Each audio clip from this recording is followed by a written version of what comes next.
Permitidme que antes de entrar en el tema, en la predicación, haga una especie, dijéramos, de introducción contextual, para aclararnos un poco, para ayudarnos a entender mejor lo de la predicación, ¿vale? Entonces vamos a hacer una presentación o una introducción que tiene que ver con el contexto histórico en el que se desarrollaron los hechos que se narran aquí en el Evangelio de Lucas, ¿vale? Y es interesante, por lo menos para mí ha sido interesante entender estas cosas. ¿Quieres poner, por favor, la primera diapositiva? A ver, no quiero molestar a nadie. Vale, mira, aquí, ¿se proyecta aquí también? No, ¿eh? Vale, de acuerdo. Vale. El Monte de los Olivos. Indalecio ya sabe, porque ha estado por aquí también, que está en Jerusalén. Está delante justamente de Jerusalén. Esto no me funciona. Es igual. Está justamente delante de Jerusalén, justamente enfrente. Un monte grande, no muy grande, muy alto no, pero que es bastante extenso, y hay mucho olivo en aquella zona, mucho olivo. Y al final, bajo el Monte de los Olivos, al pie del Monte de los Olivos, hay un huerto que se llama el huerto de Getsemaní. Huerto de Getsemaní, ¿verdad?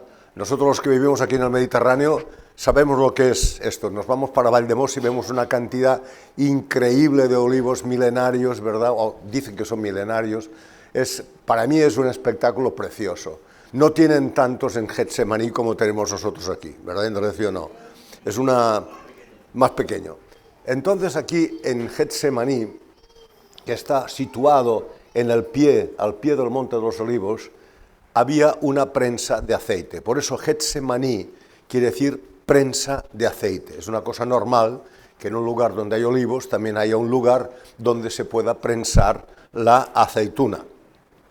La elaboración del aceite en tiempos de Jesús, cuidado, no es lo mismo ahora, pero en aquel momento en que se escribe el Evangelio, es algo muy interesante, ¿verdad? E importante, no solamente interesante. En primer lugar, ¿quieres pasar la próxima, por favor?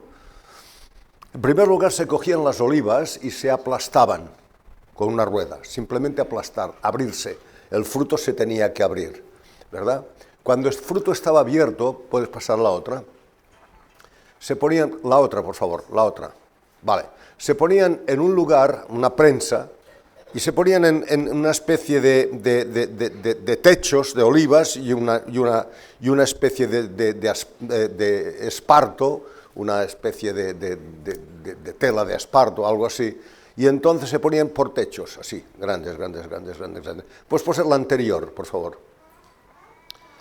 La anterior vemos claramente cómo, no, esta va bien, vemos claramente que después tienen que aplastar todo aquel montón de pilas de esparto y aceitunas, la tienen que aplastar para que salga el aceite. Pero hay algo muy importante.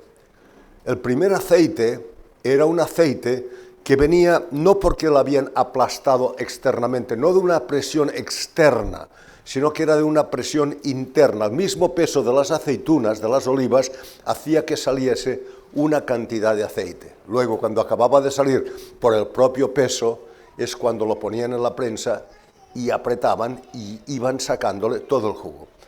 Es importante que lo tengáis en cuenta. Fijaos bien, hay dos presiones. Una presión que es interna, por el mismo peso de las aceitunas, sin ninguna fuerza externa, y la otra es cuando ya lo van machacando, lo van apretando y va saliendo todo el jugo, ¿verdad? Es importante que lo tengamos en cuenta. El primer aceite de todo, era primicias. Entonces las primicias eran lo que se ofrecía a Dios. Se llevaban al templo o a la sinagoga. Eran primicias, lo primero de todo. No es que saliera mucho, pero salía. Aquel aceite no se podía usar para, dijéramos, el uso secular. Se tenía que llevar al templo o a la sinagoga. Era para Dios, igual que todas las primicias que había que se daban en el templo, en el pueblo de Israel. Estaba totalmente normalizado en el Antiguo Testamento. Fijaos bien, primer aceite, sin presión externa, la misma presión del peso que acumula con tanta aceituna es el aceite de primicias. y este aceite se lleva al templo o se lleva a la sinagoga. Segundo aceite, el aceite que sale porque ya hay una presión de fuera. ¿Veis? Aquí qué pedazo de piedra hay este hombre además encima para que salga hasta la última gota. Claro, esto se hacía en el tiempo de Jesús, no se hace hoy.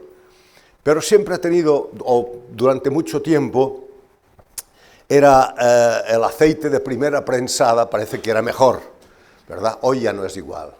Hoy ya no es igual porque hay otros sistemas para sacar el aceite. Pero en aquel tiempo era así.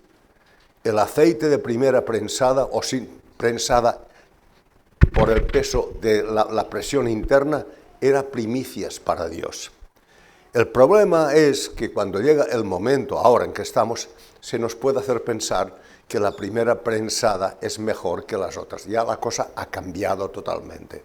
O sea, no hagamos comparaciones, simplemente centrémonos en lo que ocurría en aquel momento. Entonces, ya a partir de aquí, y espero que tengáis esta enseñanza contextual en la cabeza porque se va a usar, va a salir. Pero ya vosotros fijaos bien, otra vez lo repito, prensada interna, sin fuerzas externas, sale una cantidad de aceite, las primicias para Dios. Prensada externa, con fuerza, ¿verdad? Con la prensa. Un aceite que se usaba secularmente para todo. Entonces vamos a ir ya ahora al Evangelio de Lucas, que hemos leído, esta porción que hemos leído, y vamos a vernos en el momento en que ocurría lo de Getsemaní, el tema de Getsemaní. Os quiero decir que yo he tomado como base este texto de Lucas, pero he acudido a los evangelios sinópticos, o sea, a Mateo y a Marcos para sacar detalles e información, pinceladas que colorean este relato, ¿verdad? O sea que habrá cosas que voy a citar que no están en esta porción, pero están en los otros evangelios sinópticos. Entonces, habían acabado de comer la Pascua. Durante aquella última cena de Jesús ocurrieron muchas cosas, muchas cosas. Se instituyó la cena del Señor, hubo el lavamiento de pies, se identifica al traidor, hay discusión entre los discípulos acerca de quién iba a ser el primero cuando se fuera Jesús, y cuando lo juntamos todo es un marco increíble lo que ocurrió allí, en un momento en que Jesús se iba a marchar y cómo sus discípulos ya están pensando en quién va a ser el que le suceda, ¿verdad?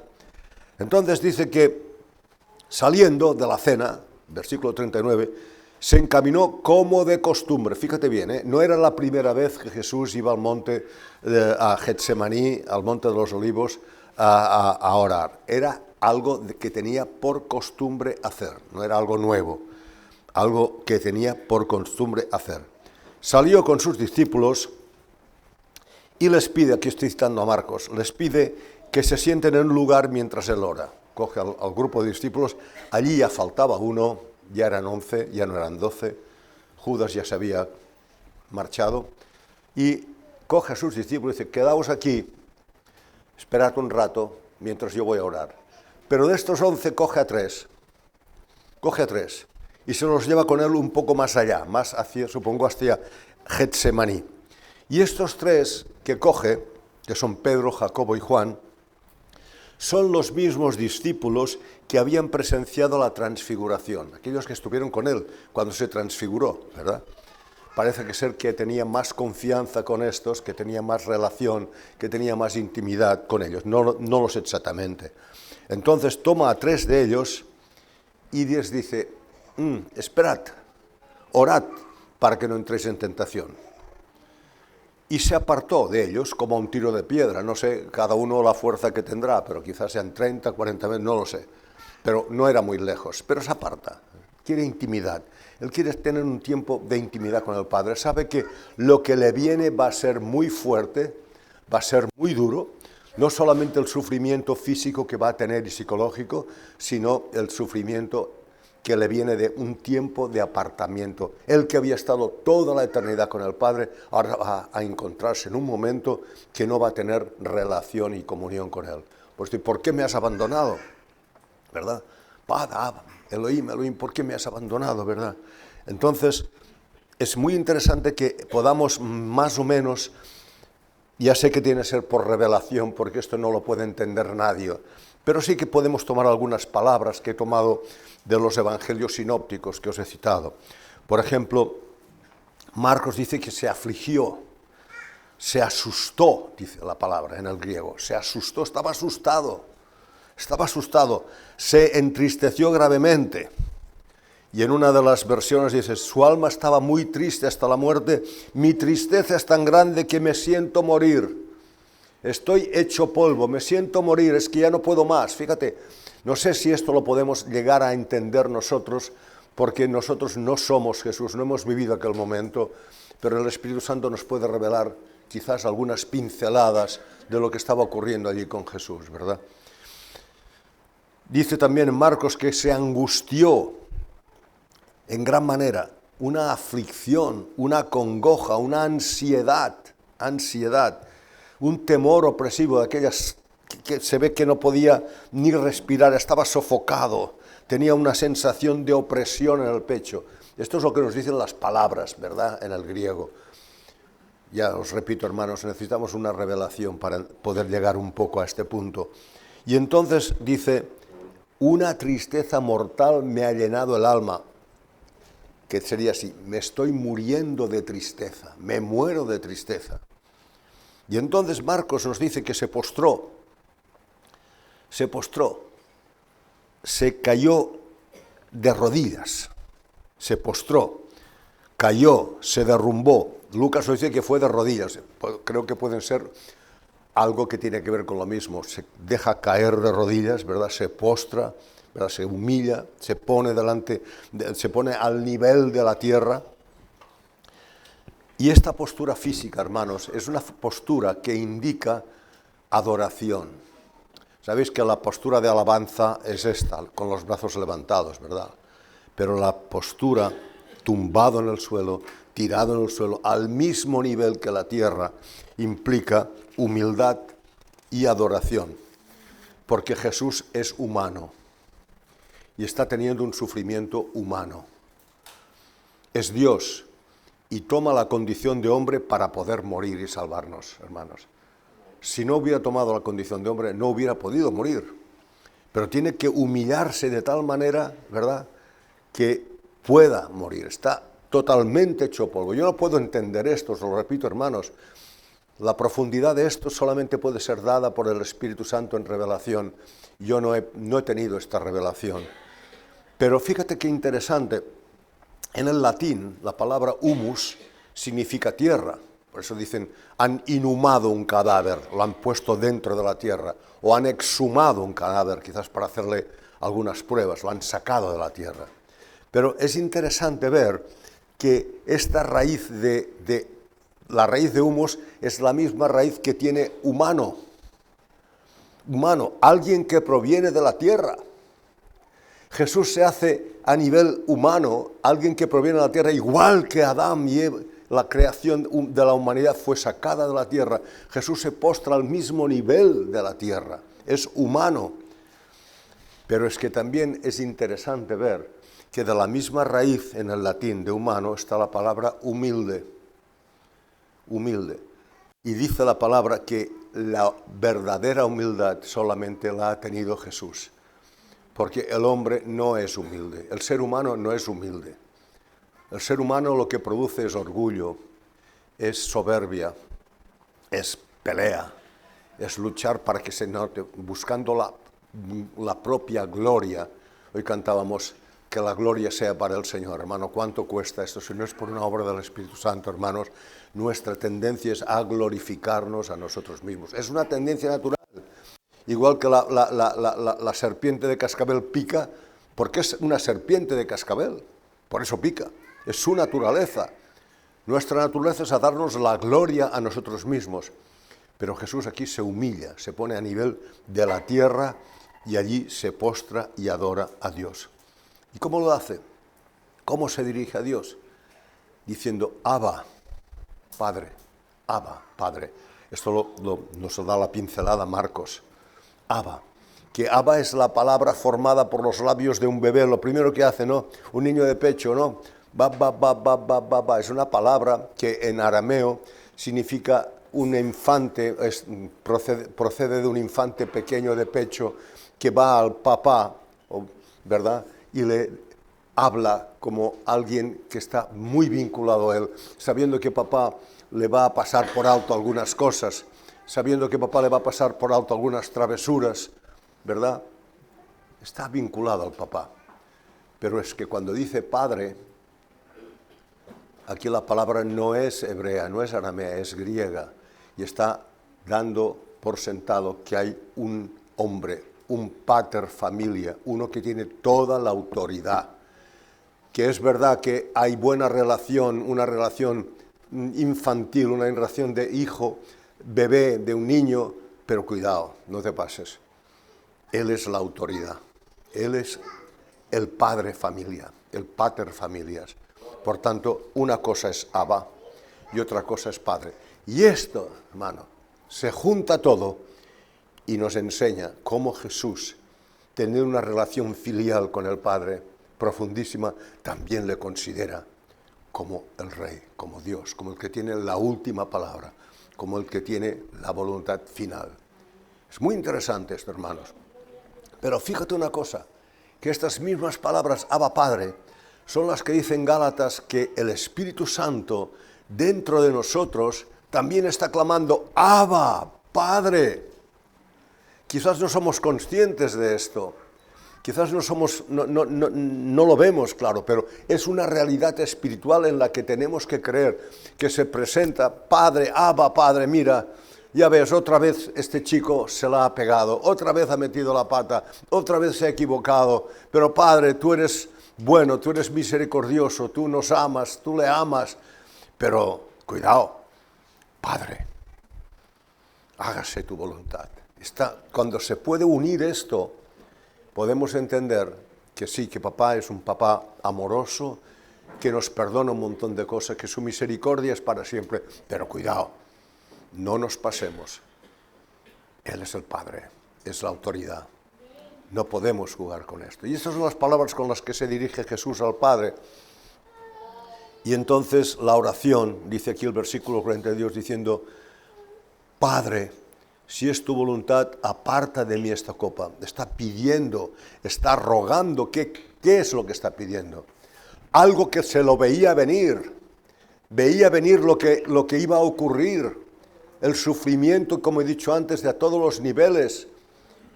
Si es posible, quita de mí esta copa. Cuando está hablando de copa, está hablando de algo que contiene un líquido, ¿verdad?, que se tiene que tomar. Si es posible, que no tenga que pasar todo lo que está por pasar. Que no me lo tenga que tomar, que no me lo tenga que tragar. Si puedes, aparta la hora esta, que pase esta hora. Si puedes. Claro que puede el Padre hacerlo, claro que sí. No solamente evita el sufrimiento físico, sino también evita sobre todo que tenga que estar un tiempo separado de ti, unas horas, un tiempo. Evita esto, si es posible. Si es posible. Entonces lo que vemos aquí dice, pero hágase tu voluntad, porque tú eres el Pater. Hágase tu voluntad, hágase tu voluntad. La mía, si pudiera escaparme de esto, lo desearía, esta es mi voluntad, pero hágase la tuya. Y qué bueno, hermanos, al ver esto, ¿no? Al ver cómo Jesús, como hombre, en aquel tiempo tan complicado que estaba viviendo, entendiendo lo que va a pasar, dice, Señor, tú sabes cómo soy, sabes que soy hombre y me gustaría no tener que sufrir todo esto, pero si es tu voluntad, iré adelante. Y entonces, ¿qué ocurre? Muy interesante. Versículo 43. Entonces, en aquel momento, cuando acababa de orar, se le apareció un ángel del cielo y le fortaleció. Jolín, pero es que esto no tiene mucho sentido. Leed el 44. ¿Qué dice el 44? Leed el 44. El ángel va y le fortalece. Pero, ¿qué ocurre aquí? Y estando en agonía, mucha más agonía, mucho más problemas de los que estaba sufriendo, o sea que el ángel le va a fortalecer, pero no le quita no le quita el sufrimiento que va a sufrir. Estando en agonía, oraba con mucho más fervor, mucho más fervor. O sea que pide al Señor que le fortalezca. El Señor le manda un ángel. Pide al Señor que pase la copa. El Señor permite que esta copa continúe, pero le manda un mensajero del cielo, porque el ángel aquí tenemos que tomarlo siempre como un mensajero, no como este ser con alitas y todo eso. Un mensajero, con un mensaje divino, un mensaje, y este mensaje le fortalece, le da fuerzas, pero fuerzas ¿para qué? Para soportar lo que va a venir, no le quita el problema. Le da fuerzas para soportar lo que viene, ¿verdad? Y entonces dice aquí que se convierte, su sudor se convirtió su sudor como gruesas gotas de sangre que caían sobre la tierra. El sudor de sangre es un fenómeno natural, está perfectamente comprobado científicamente, ¿verdad? No solo posible, sino es un hecho conocido. Fíjate bien, esto es científico, científicamente como hematidrosis. Y esta palabra, ¿verdad? Hematidrosis, es una palabra que viene de dos palabras, una que quiere decir sangre y la otra que quiere decir agua. Esto se llama hematidrosis, el sudor. Y solamente ocurre cuando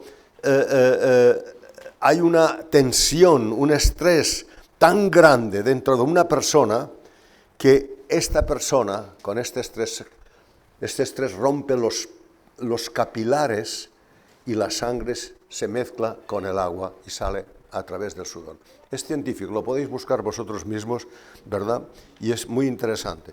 Pero ¿qué ocurre aquí? Vemos que este ángel le fortalece, pero no le quita la prueba. No sabemos lo que le dijo. No era posible evitar el sufrimiento. Le da fuerzas para soportarlo. Hermano, aquí hay una lección muy importante para nosotros. A veces no podemos evitar el sufrimiento, pero sí que somos fortalecidos para pasar por ello. Pero no lo evitamos. Hermano, ¿o no has orado tú en momentos de tensión y de angustia muchas veces, o no sé si muchas o pocas, pidiendo, Señor, por favor, dame sanidad, dame solución a esto, a este problema que estoy teniendo, y no hay solución? ¿No te ha pasado esto? No te viene una solución. Ojalá no hubieras tenido que pasar por aquí, pero por lo menos yo no he tenido soluciones siempre que yo he pedido algo al Señor.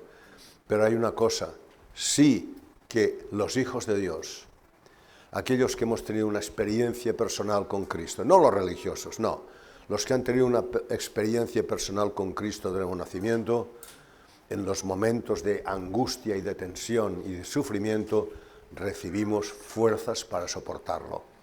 Y también hemos sido librados muchas veces de la prueba, ¿verdad? Pero se nos han dado fuerzas para soportar la prueba. Porque dice la Escritura que Jesús, mediante su padecimiento, aprendió obediencia. O sea, que la obediencia de Jesús no era algo así, dijéramos, teórico. Él experimentó, era algo pragmático. Era algo pragmático. Nos pueden enseñar mucho de obediencia, podemos tener un máster en técnicas de obediencia, pero si no pasamos por el sometimiento en según qué lugares, todo queda en teoría. Jesús tuvo una experiencia. Pero ¿qué pasó aquí, hermanos?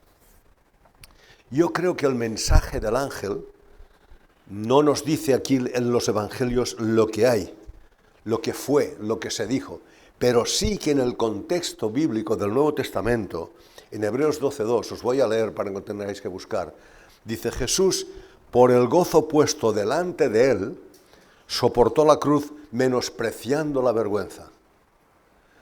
Parece ser que en aquel momento en que Jesús no podía ver nada sino simplemente dolor, angustia, sufrimiento, separación de Dios, una mente totalmente tomada por estas circunstancias, el ángel le da un mensaje de parte de Dios y le abre la mente y le hace ver más allá de lo que va a ocurrir con esto. Sí, todo esto va a ocurrir, pero es que más allá va a pasar algo muy fuerte que es que a través de tu muerte millones y millones y millones de personas van a entrar a la presencia del Padre por tu muerte.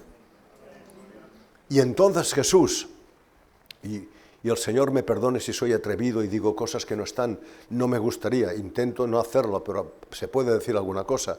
Entonces Jesús, ante todo esto, ante este conflicto tan grande, ¿verdad?, es cuando suda sangre. O sea que la cosa se le complica más todavía. Se le complica más. Y entonces vemos que Él se levanta y se va. Y hermanos, aquí hay algo que me gustaría hacer énfasis, ¿no? Como dice la condición de la hematidrosis o el sudar sangre, voy a citar simplemente lo que dice el lugar donde lo he sacado yo. Es una condición médica extremadamente rara, donde la angustia extrema provoca que los capilares sanguíneos se rompan mezclando sangre con sudor. En Jesús era la manifestación externa de la terrible presión interna. ¿Os acordáis de las aceitunas?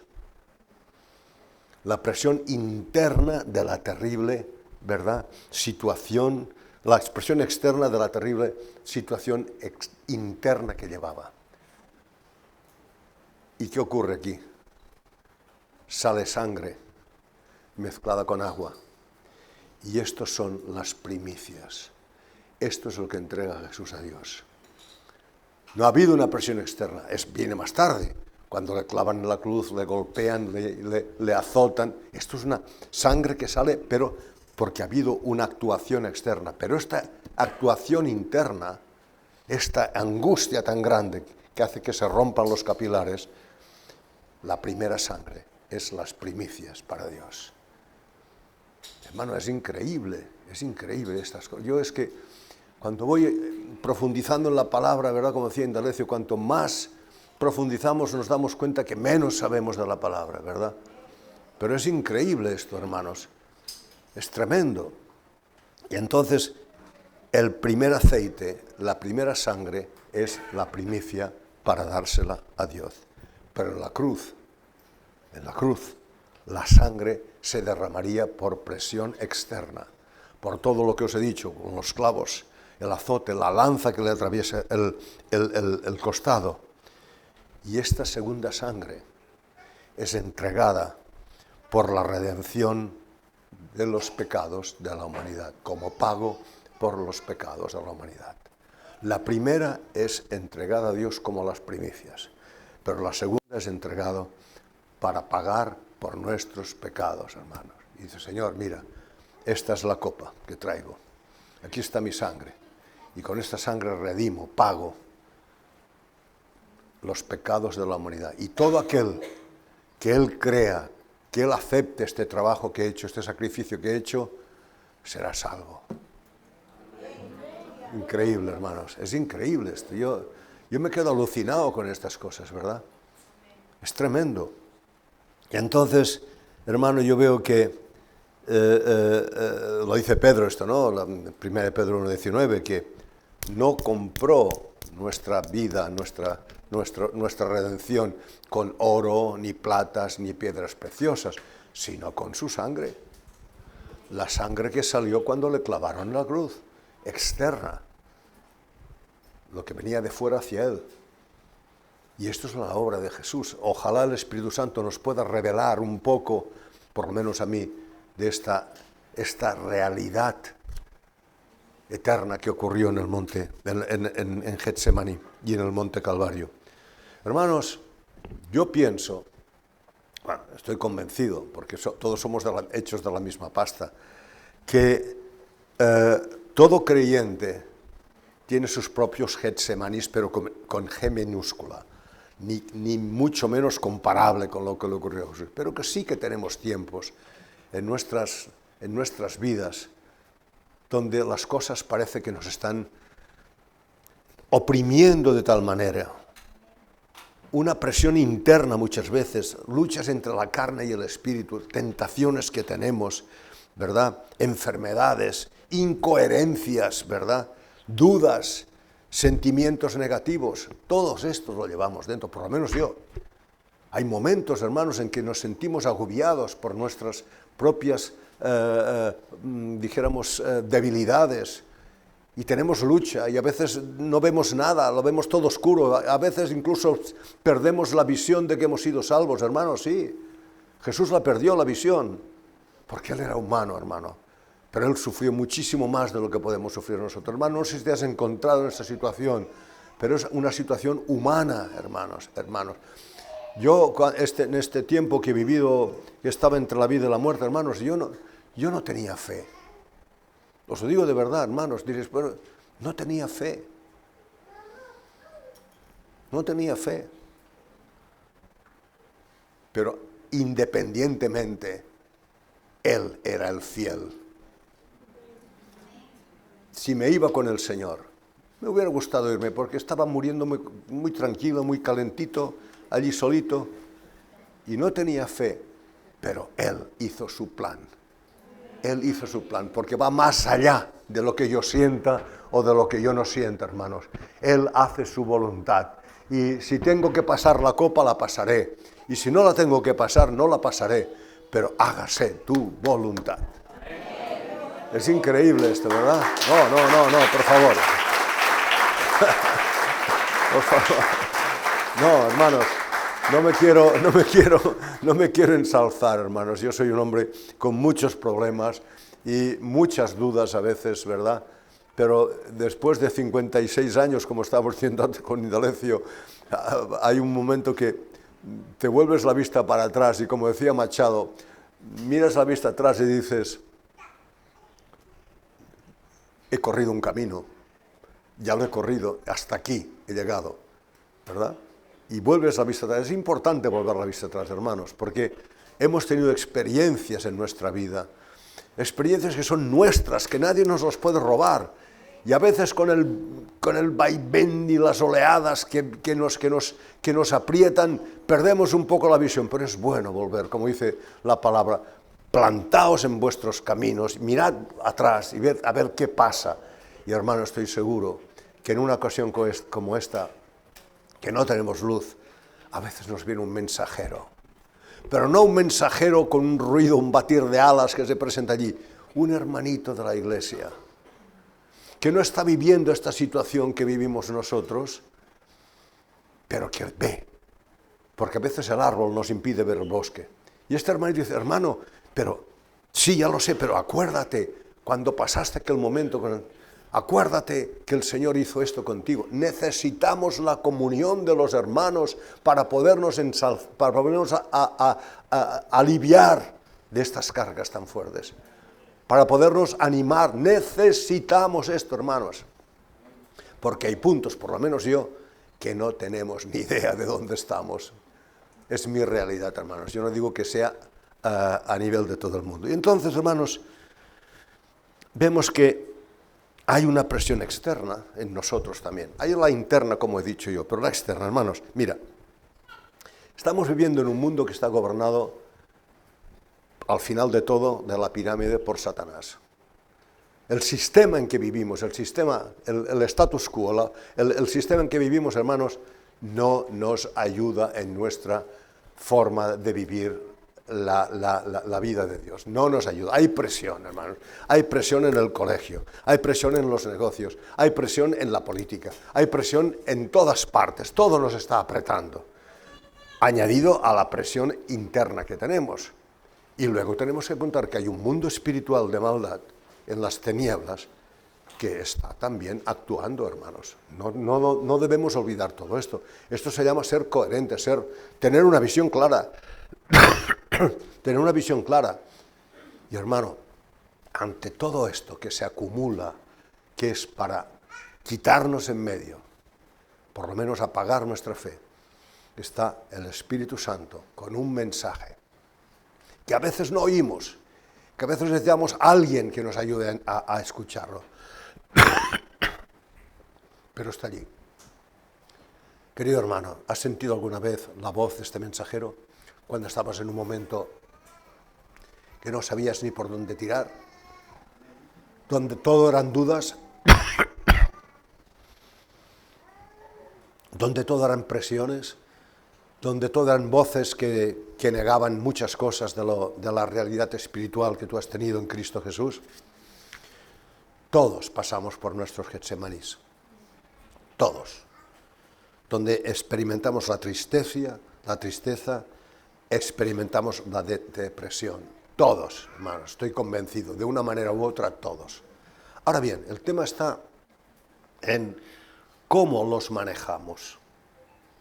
¿Cómo los manejamos? Jesús decidió apartarse incluso de sus discípulos y tener un tiempo para el Padre solamente. Deja incluso a los más íntimos y se va a buscar un tiempo con el Padre. Pero el mundo, el sistema, nuestra propia carnalidad, nuestra propia naturaleza, dice, no, hombre, no, tú, al estilo Jalisco, ¿no? Los mexicanos, sabéis, bébete una buena botella de tequila y verás cómo todo se te pasa. Mentira, porque a la mañana siguiente tienes el mismo problema, pero una resaca de narices, o sea, esto es así. Pero muchas distracciones, hobbies, deportes, que no son malos, no es malo tener esto, pero sí que es malo cuando esto quiere que sustituya la verdadera solución que está solamente en Dios. Y nos lo montamos a nuestra manera. Por eso que uno de los escapes, desde mi punto de vista, más peligrosos es la religión. Para mí esto es lo más peligroso. Porque la religión te hace pensar que siguiendo estas normas y estas, te dice, podrás entrar en el cielo, podrás tener relación con el Padre. Mentira. La religión no te va a aportar nada. El único que te puede aportar es Cristo Jesús. Él es el único que ha pagado por ti y por mí. La religión nos puede apartar del verdadero objetivo que es tener comunión con el Padre. Para aquellos que todavía no conocen al Señor, la religión les hace pensar que siguiendo ciertas normas y mandamientos pueden llegar a ser salvados. Para aquellos que conocen al Señor, la religión les hace pensar que con sus esfuerzos podrán ser más queridos por Dios, pero tanto uno como lo otro está equivocado. Hermanos, aquellos que hemos creído en Cristo, aquellos que somos hijos de Dios, el único que nos puede ayudar a vivir de acuerdo a lo que Dios quiere y a tener la mente de Cristo es el Espíritu Santo. La religión nos puede apartar del Espíritu Santo creyendo que haciendo esto y lo otro, seremos más amados por Dios. Pero Dios nos ama cuando no éramos nada. Éramos, pero no teníamos nada que ofrecerle. Al contrario, todo era porquería, todo era pecado. Y allí nos amó. Por tanto, ¿cuánto más ahora que ya le conocemos, que Él nos ha conocido a nosotros, vamos a estar más tranquilos y decir, Señor, aquí estoy. Aquí está todo, Señor. Con todas mis dudas, mis incongruencias, mis cosas, pero miro para atrás y digo, Señor, he recorrido un camino a través de tu fuerza. Gracias, Padre. Sí que queda mucho camino por andar, sí, pero yo ya he recorrido un trozo. Gracias a tu amor, a tu misericordia y a tu poder. Y aquí empezamos a dar la gloria a Dios. Señor, gracias por lo que has hecho. Gracias porque si has hecho esto hasta aquí, vas a hacerlo hasta el final. ¿Verdad? Pero estas son cosas que a veces necesitamos recordarnos o que nos las recuerden. Porque hay puntos en que perdemos de vista todo esto. Fíjate, el apóstol Pedro nos da una sabia dirección. Dice, descargando, así, quitándome la mochila, toda vuestra ansiedad, llena de ansiedad, de miedos, de traumas, de complejos de culpa, toda nuestra ansiedad, no en el hobby, no en esto, que no digo que sea malo, pero el único que os la puede descargar es sobre Él, y Él es Cristo. Por tanto, hermano, no sé qué estás viviendo en este momento, no lo sé, no sé cuál es tu situación, pero te aconsejo que si estás con una mochila muy cargada, hay uno que murió allí, en la cruz, para que también le podamos descargar toda esta carga. No busques soluciones. Si te gusta el deporte, haz deporte. Gloria a Dios, qué bueno, ¿no? Somos un cuerpo, alma y espíritu. Haz deporte, pero que el deporte no sea, dijéramos, el camino que te impide ir al que realmente te puede dar una solución. ¿Te gusta el cine? Ve al cine mientras no veas cosas raras, pero que no sea un escape, ¿verdad? ¿Te gusta la televisión? ¿Te quieres ver algún culebrón de cuando en cuando? Vete a algún culebrón de cuando en cuando de estos venezolanos que tienen historia, ¿verdad? Los culebrones venezolanos, vételo, pero que no sea algo que te escape. Antes, deja todas estas cosas, deja a tus discípulos y métete en la presencia del Señor para poder descargar tu ansiedad sobre Él. Y lo que te digo a ti, me lo estoy diciendo a mí, en principio, porque muchas veces prefiero el culebrón, aunque no sea venezolano, de meterme como algo que me escapa, ¿verdad? Pero esto no va bien, hermano. Al final continuaremos teniendo el mismo problema. ¿Y qué pasa aquí? Para terminar, cuando se levantó de orar, versículo 45, fue a los discípulos y los halló dormidos a causa de la tristeza. Los halló dormidos. Yo pienso que a causa de la tristeza y a causa que la cena había sido copiosa, que se había bebido porque el Pesaj, la Pascua, la celebraban no con mosto, no, la celebraban con vino, ¿verdad? Y estaban ahí dormidos. Y les dijo, ¿por qué dormís? Levantaos y orad para que no entréis en tentación. Y hermanos, aquí lo increíble es que este mensaje que ha recibido del mensajero divino le ha dado fuerzas no para evadir la prueba, sino para enfrentar la prueba. Porque se va para allá, ¿verdad? Se va para allá, al encuentro con sus enemigos, con los que le querían matar. Entonces, hermanos, yo creo que el tiempo de intimidad y comunión con Dios en nuestro lugar secreto nos ayudará a soportar y enfrentar nuestros Getsemaníes, porque los vamos a tener, o los hemos tenido, o los tenemos. Pero el tiempo de comunión con Dios. Pasaremos por valles donde la muerte de nuestra voluntad y deseos nos angustiarán. Lugares que nos asustarán, nos angustiarán, no sabremos cómo enfrentarlos. Las circunstancias de la vida, lo que nos rodea, y la lucha espiritual nos presionarán. Nos presionarán. Pero nuestro Getsemaní será como un entierro de partes de nuestra naturaleza que estaban allí vivitas y coleando. Porque, hermanos, a veces decimos, Señor, quítame esto, quítame lo otro. Y sí, vale, de acuerdo, quebrántame, Señor. Pero tú sabes lo que significa quebrántame, Señor, hermano. Es que hay canciones que yo no canto. No, porque mi naturaleza humana no va de que me quebranten. Oye, yo quiero estar para arriba, no que me he quebrantado, ¿verdad? Pero el Señor acepta esto, sabe cómo somos. Y dice, vale, te voy a preparar para el quebrantamiento. Ya va a venir. Y nos vienen los quebrantamientos. Y es en este tiempo que necesitamos ponernos delante del Señor. Y después de la muerte de estas partes nos levantaremos más fuertes todavía y nos enfrentaremos a lo que venga. Hermano, no soy un teórico, estoy hablando con el corazón, con la experiencia, sabiendo que si yo lo paso, los demás también tienen que pasar experiencias de quebrantamiento y de muerte del yo. Pero Él que se haga su voluntad. No quiero buscarme. Fijaos, hubo un tiempo, y con esto voy a terminar, y cuando digo voy a terminar, no voy a estar aquí 10 minutos más.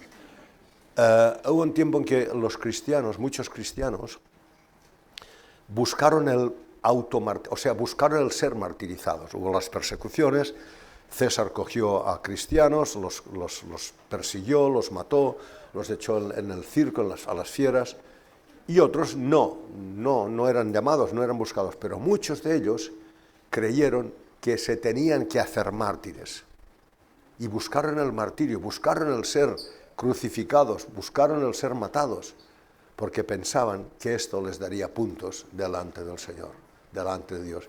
Y aquí no hay ningún punto, hermanos. El único que nos da puntos es Cristo crucificado en la cruz del Calvario. Todo lo que los demás hagamos, hermanos, no nos proporciona ni más ni menos delante de Dios. Y termino con Juan 18, 10 y 11, y lo voy a terminar leyéndolo, Juan 18, 10 y 11, cuando dice, aquí en el Evangelio de Juan, dice así, dice, entonces, está aquí, era cuando ya lo habían cogido, ya en Getsemaní lo habían pillado, dice, entonces Simón Pedro, que tenía una espada, le sacó e hirió al siervo del sumo sacerdote y le cortó la oreja derecha. El siervo se llamaba Malco. Jesús entonces dijo a Pedro, Pedro, envaina la espada. La copa que el Padre me ha dado, ¿acaso no la he de beber? Aquí no hay, si es posible, pasa de mí esto. No, tengo que beber la copa. Y a través del mensaje que le había dado el ángel, le había fortalecido para enfrentar esto y saber que ya no había duda, si quieres o no quieres, tengo que beberla. Por eso, hermanos, necesitamos este mensaje divino para hacernos ver qué es lo que Dios quiere y cómo Dios va a proveer. Porque nadie, desde mi punto de vista, por lo menos a nadie que sea un poco normal, busca el propio martirio. Ya si tiene que venir, ya nos lo traerá el Señor, a su tiempo, a su manera, a su aire. Hermanos, ha sido un placer estar aquí con vosotros. Deseo bendiciones para esta comunidad, para esta iglesia. Gracias, Indalecio, por haberme invitado. Y aquí estamos, yendo adelante, con mis bajadas, mis subidas, mis pinchazos, pero sabiendo que el Señor hasta aquí nos ha ayudado. Ebenezer.